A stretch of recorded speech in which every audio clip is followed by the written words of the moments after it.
Bendiciones, de nuevo el maestro José Briceño transmitiendo verdad de reino, verdad verdadera, verdad absoluta. Tenemos un compromiso muy grande con el Eterno y agradezco que Él me haya confiado esta ardua e importante esta misión, esta tarea que es estudiar las Escrituras, indagarlas, estudiarlas, escudriñarlas para, por el Espíritu Santo, descubrir, que se me sea iluminado lo que ya está revelado, plasmado en las Escrituras, ahí en revelación por inspiración del Espíritu, para que esas verdades sean transmitidas a un pueblo que tanto lo necesita. Es un dolor muy grande que me causa al ver tantas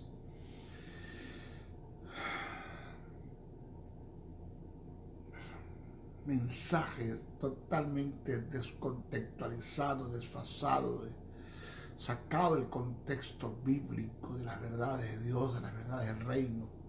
Mensajes que son expuestos en forma eisegética, a capricho y a merced de la propia interpretación que la gente le está dando a los textos sagrados, pero que no hay una exégesis. Otros entrando en un terreno del hiperliteralismo, donde solo dicen lo que la Biblia dice, pero no dicen lo que la Biblia quiere decir. Eso es duro, eso es fuerte.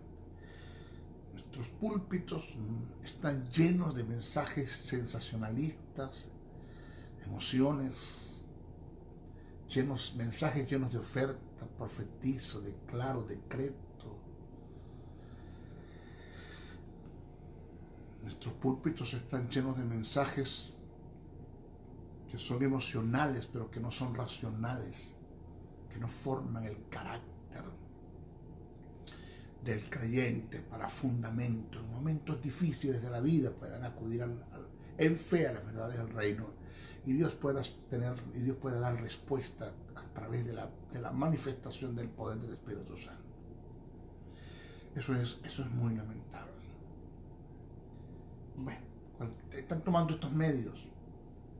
Cuando digo cualquiera, no lo digo en forma despectiva, sino informativa, para decir la verdad, pero están tomando estos medios para transmitir y exponer basura. Lamentándolo mucho, no son todos, pero en su mayoría lo están haciendo. Gente que no conocen el pensamiento de Dios, que ni siquiera saben estudiar las Escrituras. Y son los propios carniceros en un quirófano. ¿Qué hace un carnicero en un quirófano? Desguaza, despedaza, destruye. Ese es más o menos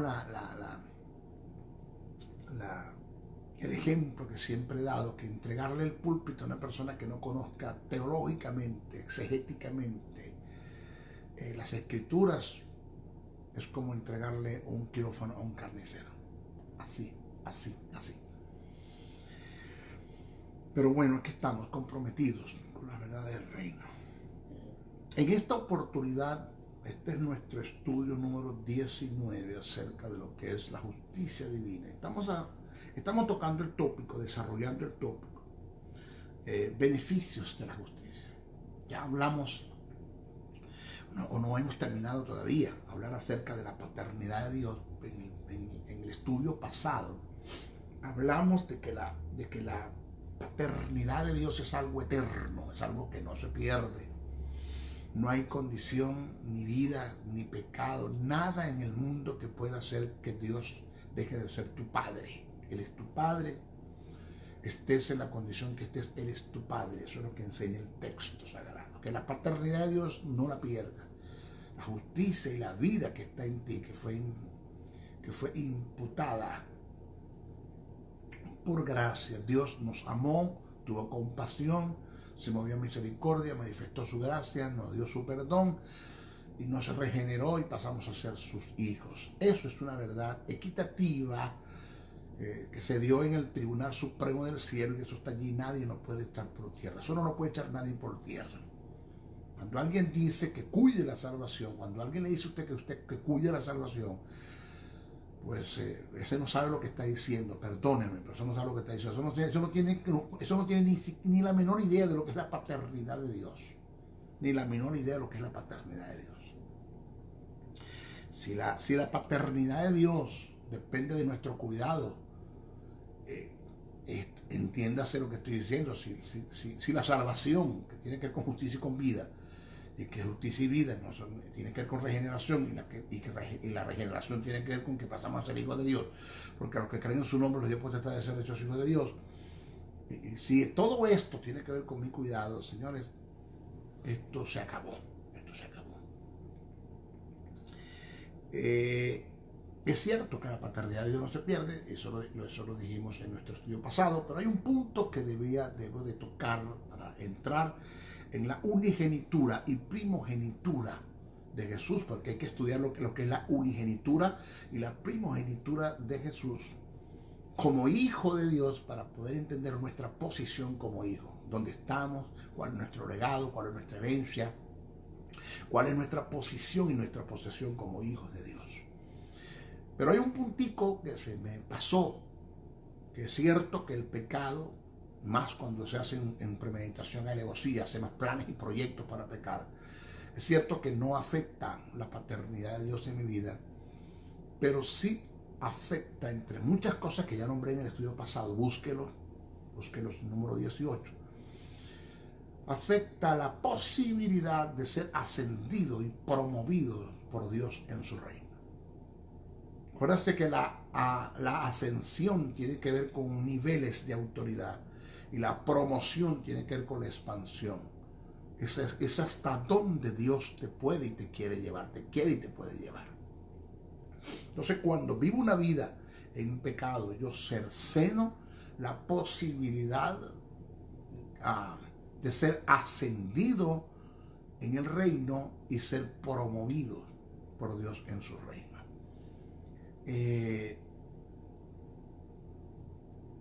Estos son verdades que hay que presentarlas. De nada, yo nada hago en el reino eterno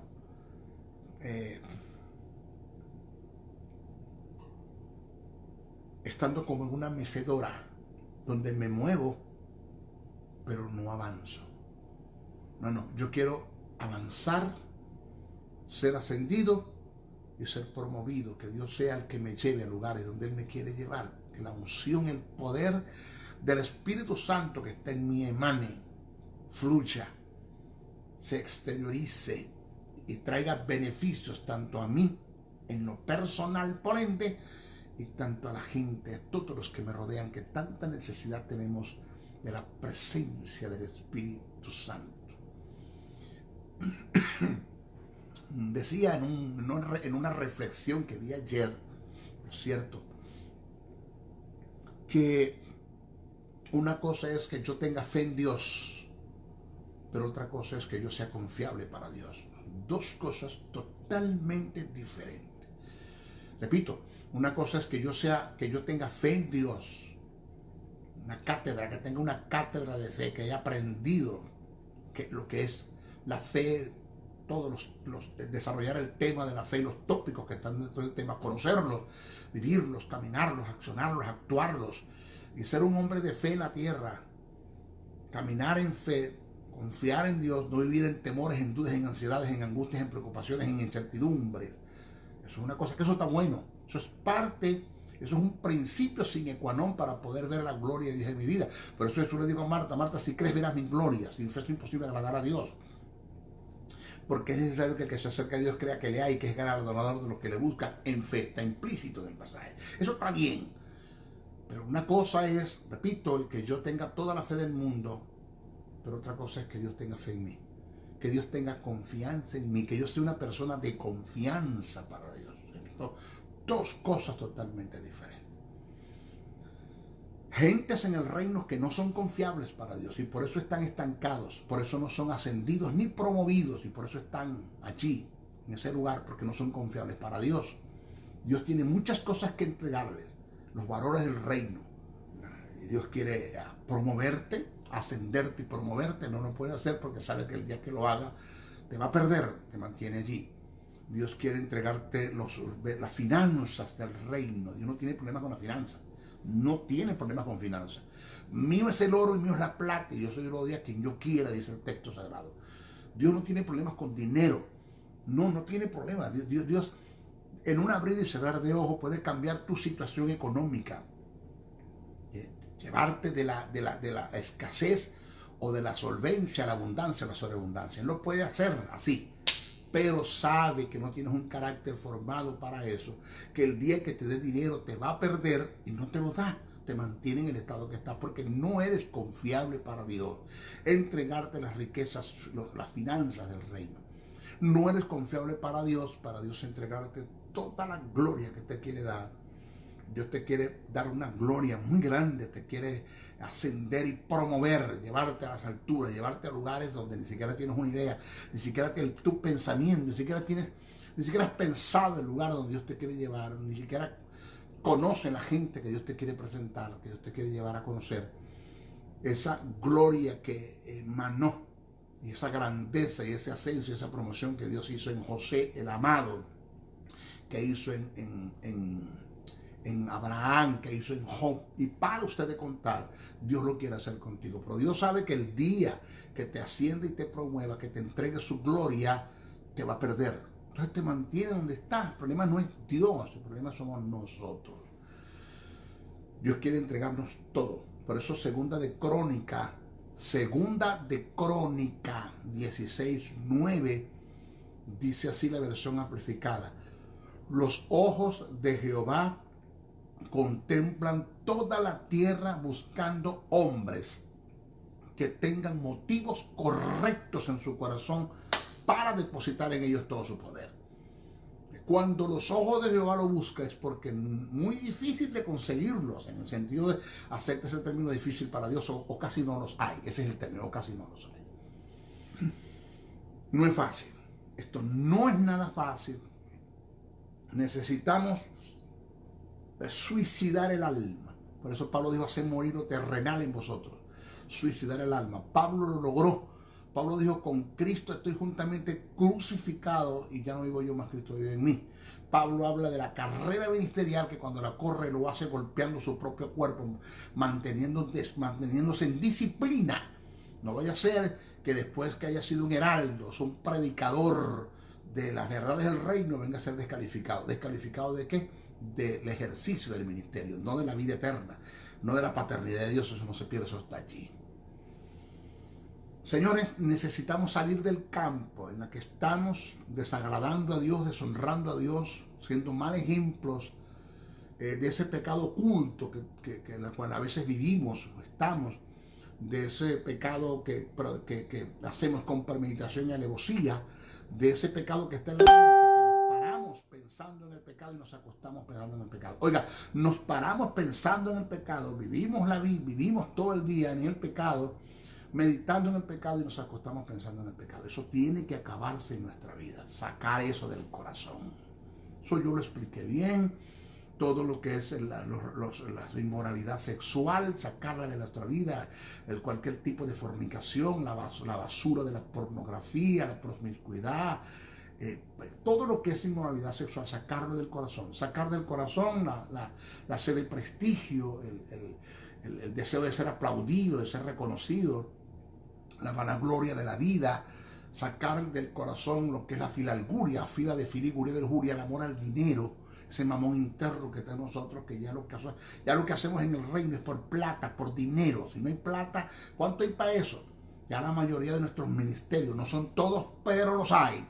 La mayoría de nuestros ministerios se están viendo a los feligreses no como ovejas, sino como cabeza de ganado. ¿Cuánto tengo? ¿Cuánta plata hay? Ya manipulan, intimidan, controlan para sacarle el dinero a la gente descaradamente. Son estafadores del púlpito, saqueadores. Son los verdaderos saqueadores en el púlpito. Eso está pasando en nuestros ministerios. No son todos, pero eso tiene que salir del corazón. Sacar del corazón todo lo que ocupe el lugar de Dios. Un hijo, los bienes, la vida, aún tu propia vida no debe ocupar el lugar de Dios. Pablo lo entendió. Pablo dijo: pero de ninguna cosa hago caso, ni estimo preciosa mi vida para mí mismo con tal de alcanzar el objetivo que Jesús me dio, que es predicarle el evangelio a los gentiles. Porque para mí, dice Pablo, el vivir es Cristo y morir es ganancia. Pablo entendió que ni su vida puede ocupar el lugar de Dios, ni un bien, ni los bienes, ni tus hijos, ni tu vida, ni un ser querido, nada puede ocupar el lugar de Dios, porque es un ídolo. Eso es un ídolo. Te convierte por ende en un idólatra, y eso es aborrecido totalmente por Dios. Sacar de nosotros cualquier resentimiento, raíces de amargura, odio, falta de perdón, envidia, celo. Ese pecado de omisión, ese es el pecado de omisión, el que se lleva en el corazón, pero que no es el pecado de comisión. La inmoralidad sexual es un pecado de comisión, pero las raíces de amargura, los resentimientos, odio, falta de perdón, raíces de amargura, celo, envidia, ese es el pecado de omisión, pero que se lleva en el corazón, pero que también es aborrecido por Dios. Eso hay que sacarlo, sacar lo que hace el litigio, el pecado de la lengua. Cuando censuramos, difamamos, el brollo, el chisme, la difamación, la censura, sacar todo eso, eso es aborrecido. Dice que hay 6 pecados que aborrece Jehová y uno abomina. Y la palabra abominación significa todo aquello que usted hace y dice, y que con lo que hace y dice a Dios le dan ganas de vomitar, le dan náusea. Dice, el texto dice así: 6 pecados aborrece Jehová y uno le da náusea, le dan ganas de vomitar. ¿Cuál es ese? La lengua que levanta discordia contra los hermanos.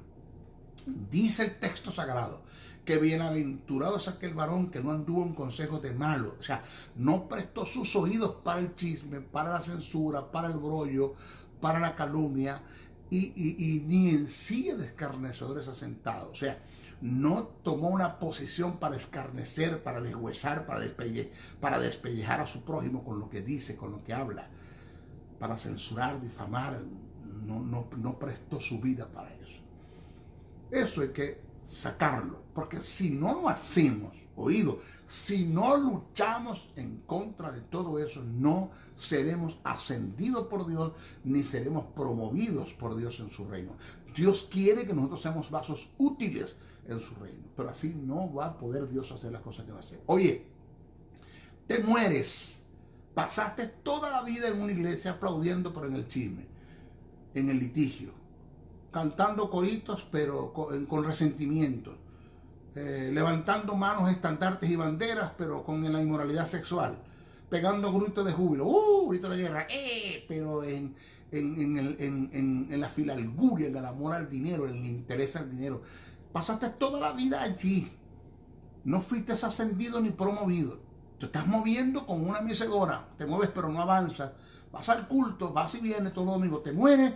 Y cuando llegas a la presencia de Jesús, en el tribunal de Cristo, en el Bema o el Bimá, es cuando tú vas a ver el daño que te hiciste porque no tomaste esta cosa en serio. 2 más 2 son 4. Usted no puede alterar la matemática en el reino. 2 más 2 son 4. Usted le pregunta a un contador, ¿cuánto es 2 más 2? El contador le va a decir cuánto quiere que sea. Nosotros podemos alterar factura, podemos alterar lo que sea, para que 2 más 2 de más o de menos. Eso es en el sistema secular. Pero en el sistema del reino, 2 más 2 son 4. Usted no puede alterar la matemática. Punto. Dios no puede ser burlado. Lo que tú siembras vas a recibir. Si siembras café, cosechas café. Si siembras cacao, cosechas cacao. Si siembras maíz, cosechas maíz. Si siembras trigo, cosechas trigo. Si andas mal, todo lo que hagas te va a salir mal, porque no tendrás el promover, ni el ascenso, ni el promover de Dios, ni tendrás el respaldo del Eterno. Así de sencillo. ¿Okay? Aquí, en lo que estoy presentando son verdades de reino. Que aquí no hay sensacionalismo, aquí no hay amarillismo, aquí no hay un teatro, aquí no hay oferta, profetizo, declaro, decreto, aquí no hay nada de eso. Estas son verdades del reino eterno. ¿Ok? De modo que la paternidad está allí. Ahora, vamos a estudiar acerca de la unigenitura y la primogenitura de Jesús.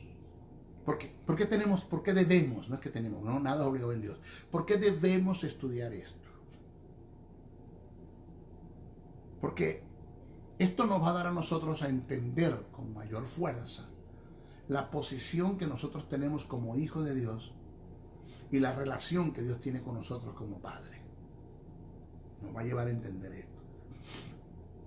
Es necesario conocerlo, vivirlo, comérselo, digerirlo, digerirlo, accionarlo, caminarlo, vivirlo, gozarlo, para gozar de la paternidad de Dios, disfrutar de la paternidad de Dios y dejar de ser hijos huérfanos de un Padre vivo.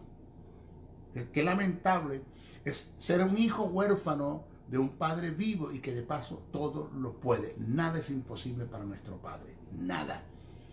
Por eso es que cuando usted se identifica con estas verdades del reino y usted disfruta de la paternidad de Dios, usted no tiene problema con la deuda, porque su Padre es el dueño del oro y de la plata. Mío es el oro y mío es la plata y yo se lo doy a quien yo quiera. Eso es una verdad del reino equitativo que está allí en el texto sagrado, pero que no lo usamos, no lo disfrutamos. Nosotros no tenemos por qué vivir enfermos, porque tenemos el mejor cirujano del mundo, el mejor médico. ¿Qué médico? Eso se queda corto. Quien nos hizo, quien conoce cada uno de nuestros órganos, quien puede restaurar nuestro corazón, nuestro hígado, nuestros riñones, nuestro sistema sanguíneo, nuestros huesos, puede restaurarnos por nuestro sistema nervioso, puede restaurarnos por completo, así en un abrir y cerrar de ojos. Por eso el texto sagrado dice: si el espíritu de aquel que levantó a Jesús entre los muertos mora en vosotros, ese espíritu vivificará vuestros cuerpos mortales. No dice resucitará vuestros cuerpos muertos, dice vivificará vuestros cuerpos mortales. El término vivificar cuerpos mortales tiene que ver con mantendrá tu cuerpo en perfecta salud para que Dios cumpla en ti su propósito eterno. ¿Quién va a hacer eso? El Espíritu que mora en nosotros, ese Espíritu Santo que está en nosotros. Se me iluminó la paternidad de Dios. Wow. Se me iluminó la paternidad de Dios. Entendí esto, no tengo problemas. Para Dios nada es imposible, para el que cree todo es posible. Un denominador común. Para Dios nada es imposible, para el que cree todo es posible. El término unigénito, en griego es monogene. Y es un término compuesto. ¿Me notando? El término unigénito en griego es monogene. Y es un término compuesto. Mono, único. Género. Unigénito en su complemento significa el único hijo engendrado.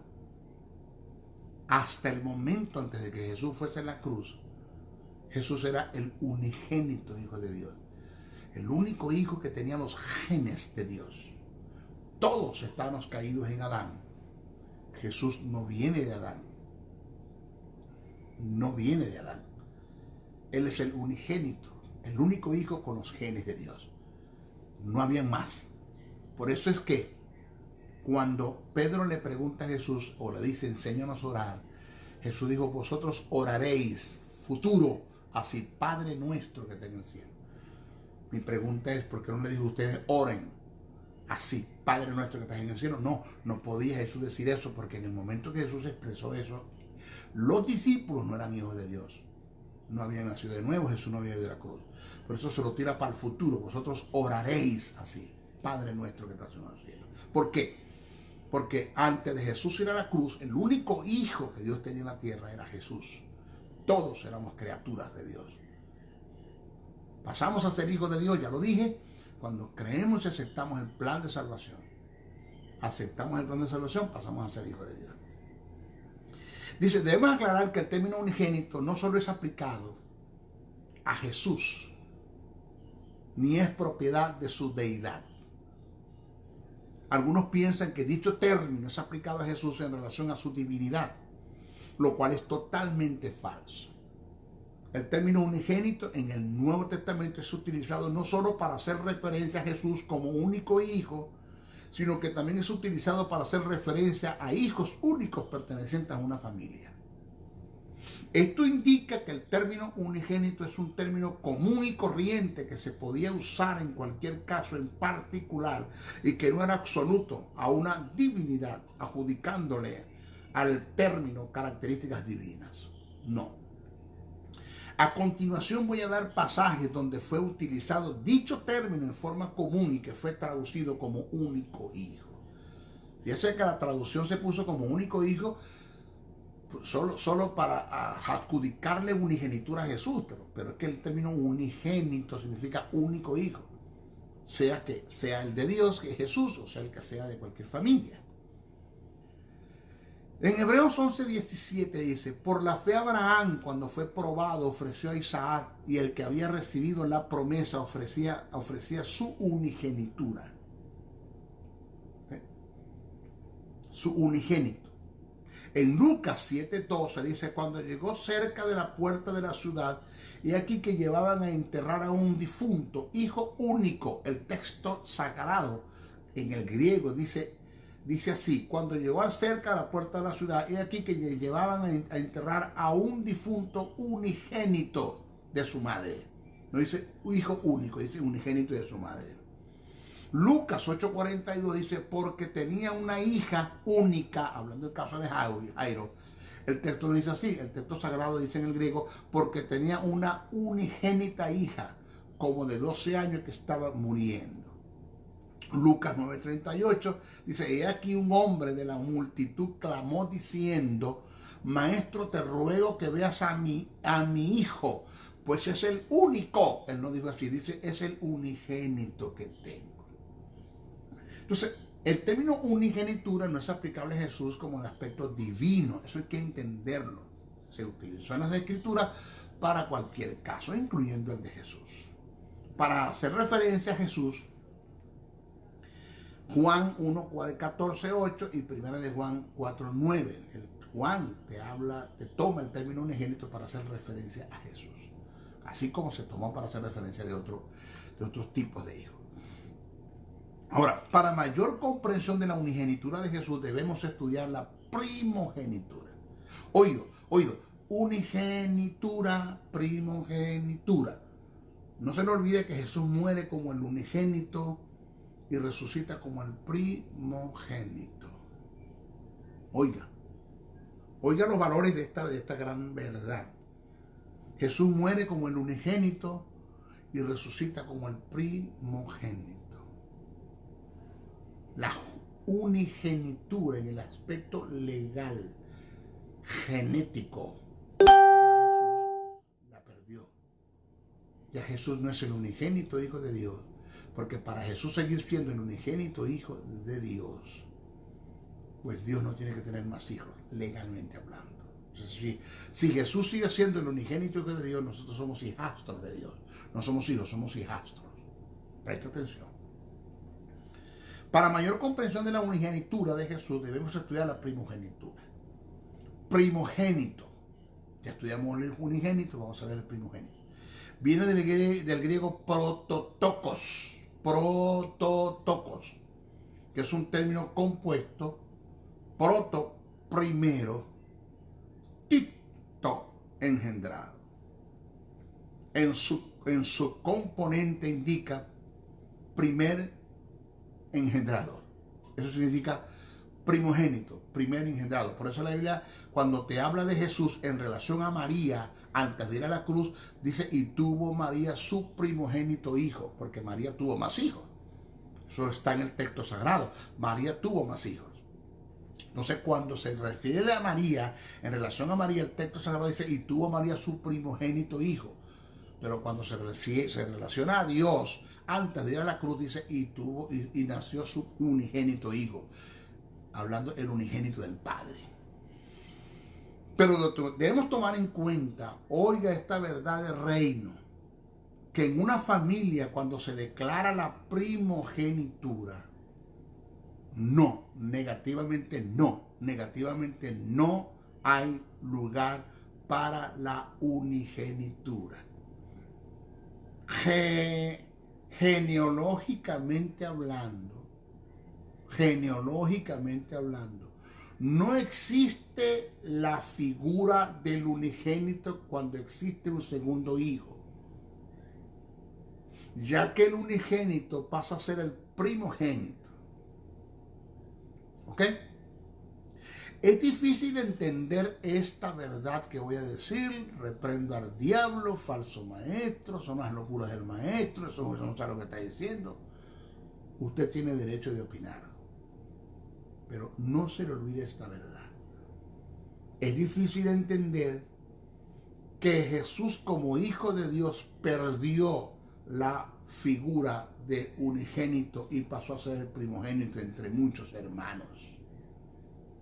Es difícil aceptar lo que afirmamos, pero es una verdad que se puede demostrar con base bíblica desde el punto de vista genealógico, teológico, exegético. Preste atención. Lo primero que hay que entender es que en ninguna parte de las Escrituras,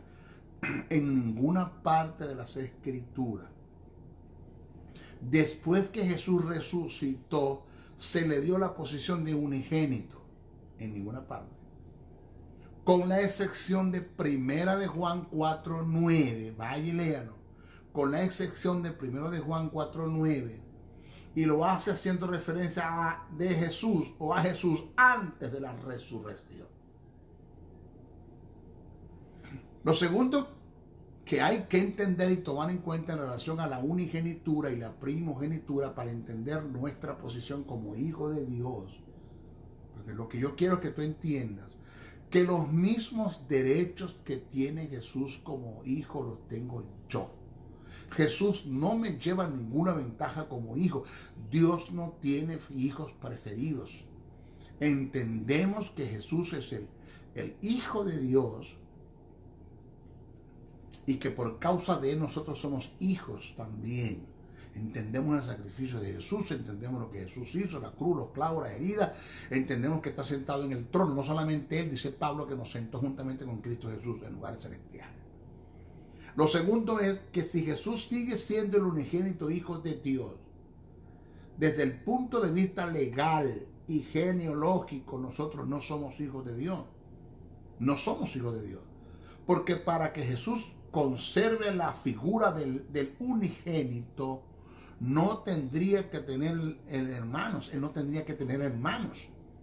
Ni Dios tendría que tener más hijos. Jesús afirma después de su resurrección. Que nosotros somos sus hermanos. Legalmente, que somos sus hermanos. Legalmente, y que su Padre es nuestro Padre. Vamos a ver Juan 20:17. Juan 20:17. Búsquenlo. Cito. Cuando Jesús resucita, se le presenta a María y a Marta, estas dos mujeres que fueron a la tumba a ungir el cuerpo de Jesús. Resucita y se le presenta, y Marta lo intenta, o María lo intenta tocar.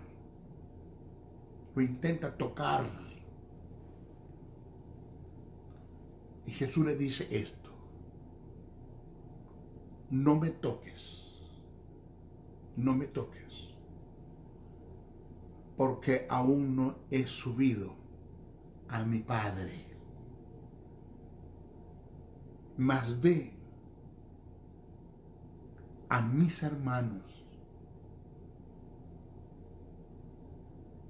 ve y dile a mis hermanos, ve a mis hermanos y diles: subo a mi Padre y a vuestro Padre, a mi Dios y a vuestro Dios. Juan 20:17. No me toques, porque aún no he subido a mi Padre. Mas ve a mis hermanos. Hay una relación. un parentesco. Y diles que subo a mi Padre y a vuestro Padre, a mi Dios y a vuestro Dios. Me llama la atención algo en el texto,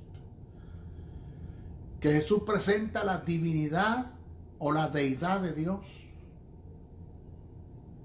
la deidad del eterno, del gran yo soy, pero también presenta la paternidad.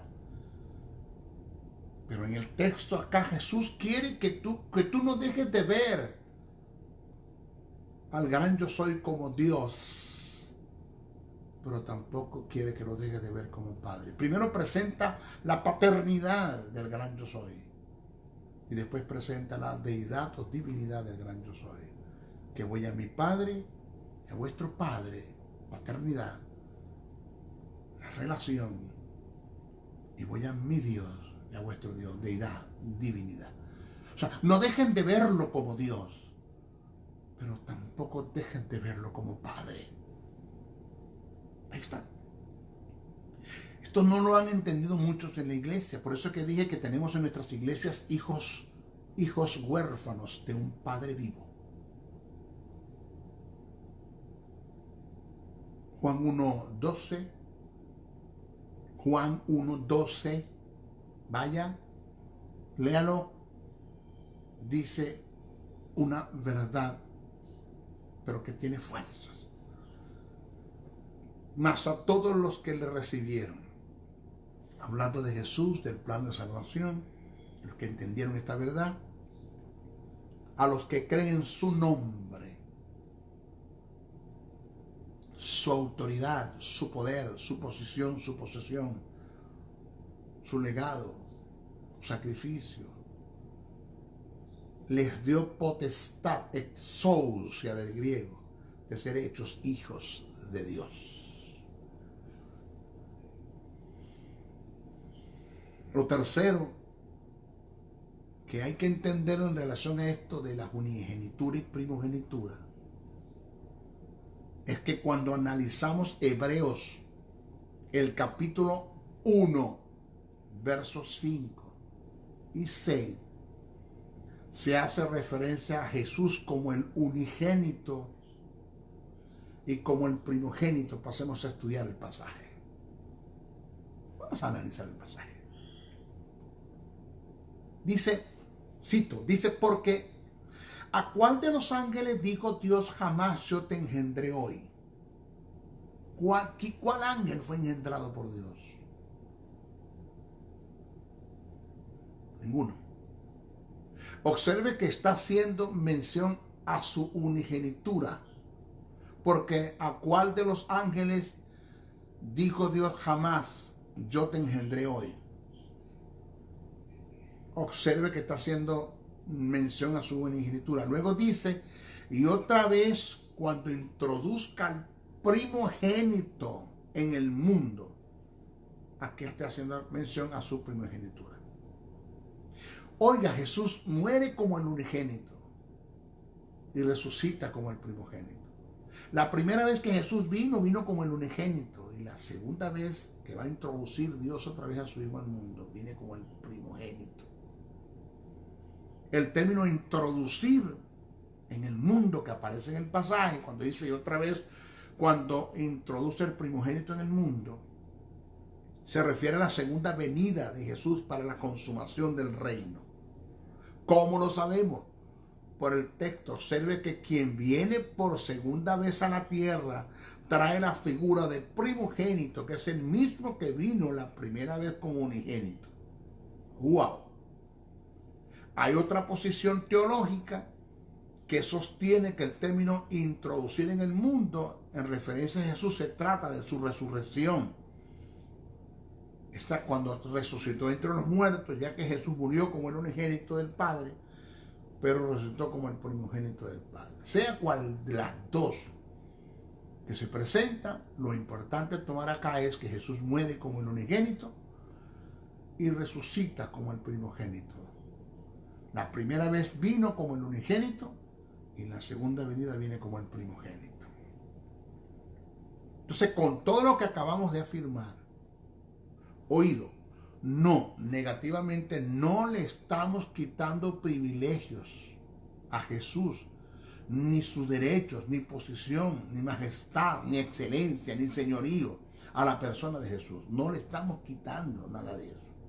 Solo estamos exaltando y reconociendo los valores y privilegios que tenemos como hijos de Dios por causa de tener un hermano sentado a la diestra de nuestro Padre. Señor, mi propósito no es colocar a Jesús en el nivel del hombre, es colocar al hombre al nivel de Jesús. Óigame, mi propósito no es colocar a Jesús en el nivel del hombre, es colocar al hombre en el nivel de Jesús, porque quien puso a Jesús en el nivel del hombre fue Dios, para colocar al hombre en el nivel de Jesús. Al que no conoció pecados por nosotros lo hizo pecado para que nosotros fuésemos hechos justicia, dice en él. Y a causa de la justicia obtener la vida, justicia y vida, regeneración, regeneración, somos sus hijos. Eso es lo que dice el texto, eso está aquí en el texto sagrado. Disfrutemos de la paternidad de Dios. Párese todas las mañanas y tírele besos. Dígale papito lindo, papito querido. Pablo en Romanos 8:29 dice que nosotros fuimos escogidos por Dios para que llegásemos a tener la misma imagen de Jesús. Si analizamos bien el texto, nos daremos cuenta que el término imagen, ese que aparece en Romanos 8:29, es aplicable a la posición que Jesús tiene como hijo de Dios, comparándonos a nosotros con Él, pasando a Jesús a la posición de primogénito como el primero entre muchos. El término imagen que aparece en el pasaje tiene que ver con la semejanza de una persona a otra, teniendo los mismos derechos, privilegios y posición, aun cuando no tenga los mismos parentescos. Este término fue el mismo que se utilizó en segunda carta a Corintios 4:4 y Colosenses 1:15 para hacer referencia a la imagen de Cristo en comparación al Padre. Esto indica que con la misma autoridad, derechos, privilegios, posición y posesión en la que Jesús está delante del Padre, lo estamos nosotros como hijos. Tenemos el mismo parentesco. Somos tan hijos de Dios como lo es Jesús. Él, quien Jesús, no nos lleva ninguna ventaja delante del Padre como hijo. En nosotros se dio el principio de igualdad en el ministerio del cambio. El Hijo de Dios, oiga este pensamiento, el Hijo de Dios vino a ser el Hijo del hombre para que los hijos de los hombres viniesen a ser hijos de Dios. El Hijo de Dios, hablando de Jesús, vino a ser el Hijo del hombre para que los hijos de los hombres viniesen o pasasen a ser hijos de Dios. Eso es en cuanto a la paternidad de Dios. Dios no quiere que el gran yo soy, el eterno, el Elohim, el Elión, el Atón, el Adonai, el Shakenum, el Olam, no quiere el Rafa, el Shaddai, el Jireh. Él no quiere que lo dejes de ver como Dios, pero tampoco quiere que lo dejes de ver como Padre. Él es tu papito lindo, diminutivo arameo que utilizó Jesús, enamorando al Padre, disfrutando de su paternidad. Papito lindo, papito querido. El texto sagrado dice que el Espíritu Santo nos dio a nosotros la autoridad para, por el Espíritu, clamar, Abba, Padre, papito lindo, papito querido. Vamos a disfrutar de la paternidad de Dios. Todas las mañanas levántese, Padre, gracias. Por eso que no hay lugar, miren mis hijos, no hay lugar para los temores, para las dudas, las incertidumbres, las ansiedades, las preocupaciones. Mientras nosotros vivamos en los principios del reino eterno y no quebrantemos principios universales. Señores, debemos de vivir confiados. ¿Por qué temer a las deudas o a las demandas cuando somos hijos de un Dios que la palabra millonario, que la palabra multimillonario, que esas palabras son pequeñas, minúsculas para referirse a Dios? Él es el dueño del oro y de la plata, del diamante, del petróleo, de todo. Todo lo hizo Él. Se te tiene que abrir la mente en relación a eso. Eres hijo, tú eres un magnate aquí en la tierra. Eres hijo del único Dios que existe, porque no hay más. Dice que él buscó aquí un Dios por quien jurar y no consiguió, porque es que no lo hay. Cuando Dios no consigue, porque no lo hay. Eres hijo del único Dios vivo que todo lo tiene. En Dios no hay pobreza. Si tú analizas bien las características de la Nueva Jerusalén, si analizas bien las características del pectoral del juicio, de las vestiduras del sumo sacerdote, si analiza bien la vestidura de Lucifer, de Satanás antes de caer, siendo Lucifer, si analizas bien el texto sagrado, te vas a dar cuenta que el Padre que tú tienes Él lo tiene todo. Lo tiene todo. No hay lugar para la enfermedad, porque tienes el mejor médico cirujano. ¿Qué médico cirujano se le queda corto? Jehová Rafa, tu sanador, el quien puso toda la maldición y la enfermedad sobre su Hijo en la cruz del Calvario para no ponerla sobre ti. No hay lugar para pensar en una enfermedad. Él conoce tu corazón, tu hígado, tus riñones, tus intestinos, sus vísceras. Él conoce todo. Tu cerebro conoce tu sistema sanguíneo, tu sistema óseo, tu sistema nervioso. Él conoce todo. No hay lugar para vivir en temores, dudas, ansiedades y preocupaciones, porque tenemos un Dios que es nuestro Padre, Papito eterno.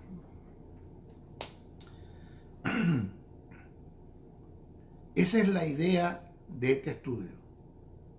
Llevarte a disfrutar de la paternidad de Dios, a conocer a Dios como Padre, para que dejes ser hijo huérfano de un Padre vivo. Así de sencillo. Nuestra próxima clase vamos a hablar de otro beneficio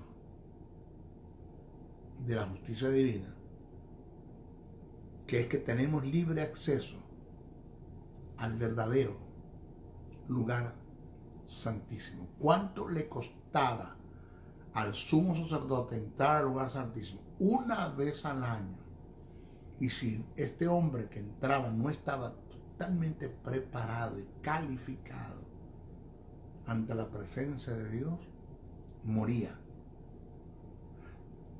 Nosotros tenemos acceso al verdadero lugar santísimo 24 horas al día, las veces que queramos.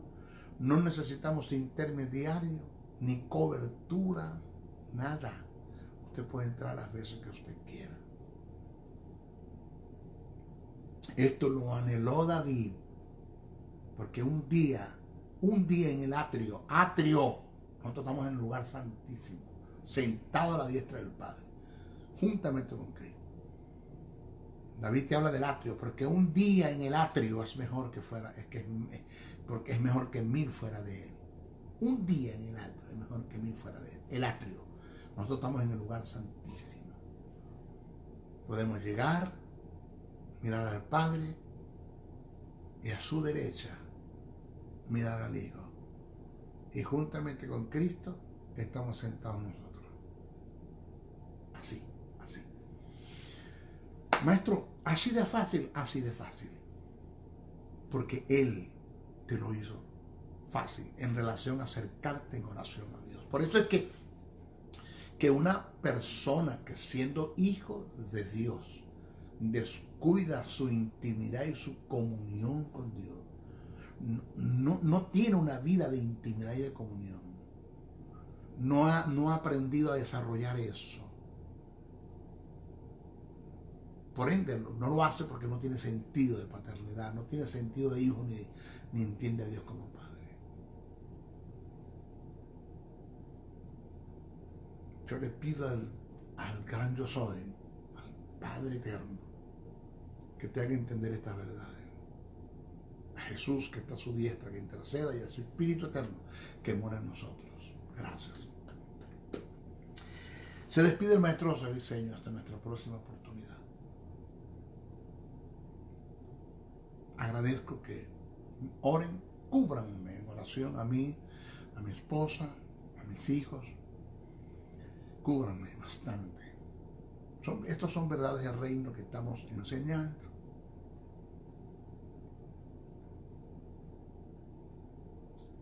Y que funcionan. Sí funcionan. A mí me ha funcionado y me seguirá funcionando. Aquí no hay un teatro, amarillismo, sensacionalismo, ofertas, profetizo, declaro, decreto, nada. Aquí hay verdades del reino. Te las estoy presentando para que tú las tomes, tú las vivas. Te las estoy presentando para que no vivas del protagonismo de otros, de las experiencias de otros, de las vivencias de otros, sino que tú hagas de todo esto una verdad. Que Dios sea una verdad en ti. Que te levantes toda la mañana y sepas que vas a hablar con tu Padre eterno. Que sepas que tienes un hermano sentado a la diestra del Padre, el primogénito entre muchos, que tiene los mismos derechos que Él tiene. Que Jesús como hijo de Dios no te lleva ninguna ventaja. Como hijo de Dios, que los mismos derechos que Él tiene, los tienes tú como hijos. Y que tienes un Espíritu eterno morando en ti, el cual te guía a toda justicia y a toda verdad, y te enseña las cosas. Oren mucho por mí. 2, compartan este mensaje, no se queden con él, compártanlo. Vamos a llegar lejos. Vamos a compartir este mensaje. Todos, compartir este mensaje. Si lo puedes llevar a tu portal de YouTube, llévalo. A tu Facebook, llévalo. Íntegra, Twitter, llévalo, hazlo. Comparte el mensaje. Vamos. Llegar lejos con el mensaje. Y tercero, puedes impartir una ofrenda para este ministerio que tanto la necesitamos. Yo siempre le he dicho que la gloria, la unción es buena, la gracia es buena, la gloria es buena, todo lo que Dios me ha entregado es bueno, pero sin dinero esto no camina. Así de sencillo. ¿Necesitamos dinero? Sí, necesitamos tu ofrenda generosa. Que puedas convertirte en un agente generador de los bienes del Rey. Dios a ti no te dio un ministerio de maestro, no te dio el conocimiento, pero te dio la habilidad para producir dinero. Sosténme. Sostenga el ministerio, sostén el ministerio que te está bendiciendo, y yo me encargaré de estudiar para enseñar. Si yo me tiro a la calle a elaborar, a trabajar, descuidaría esto. Pablo dijo que tú debes ser copartícipe de toda buena obra, aquel que te instruye en la palabra. ¿Cómo lo hacemos, maestro? Ahí están los correos. José N77, bricenoa77@gmail.com, José briceno71@gmail.com, o llámame el número telefónico 786-604-3352, 786-604-3352. Me llamas y yo te estaré informando de cómo puedes aportar una ofrenda. De diferentes partes del mundo hay formas de hacerlo. Házmelo llegar, que sí la necesitamos. Pero no te olvides de orar. Esa es la mayor ofrenda que puedas dar. Orar, cúbreme en oración. La oración del justo puede mucho.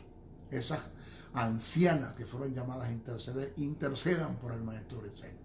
Si no se acuerda cómo yo me llamo, dile: Señor, aquel negro feo que sale por las redes.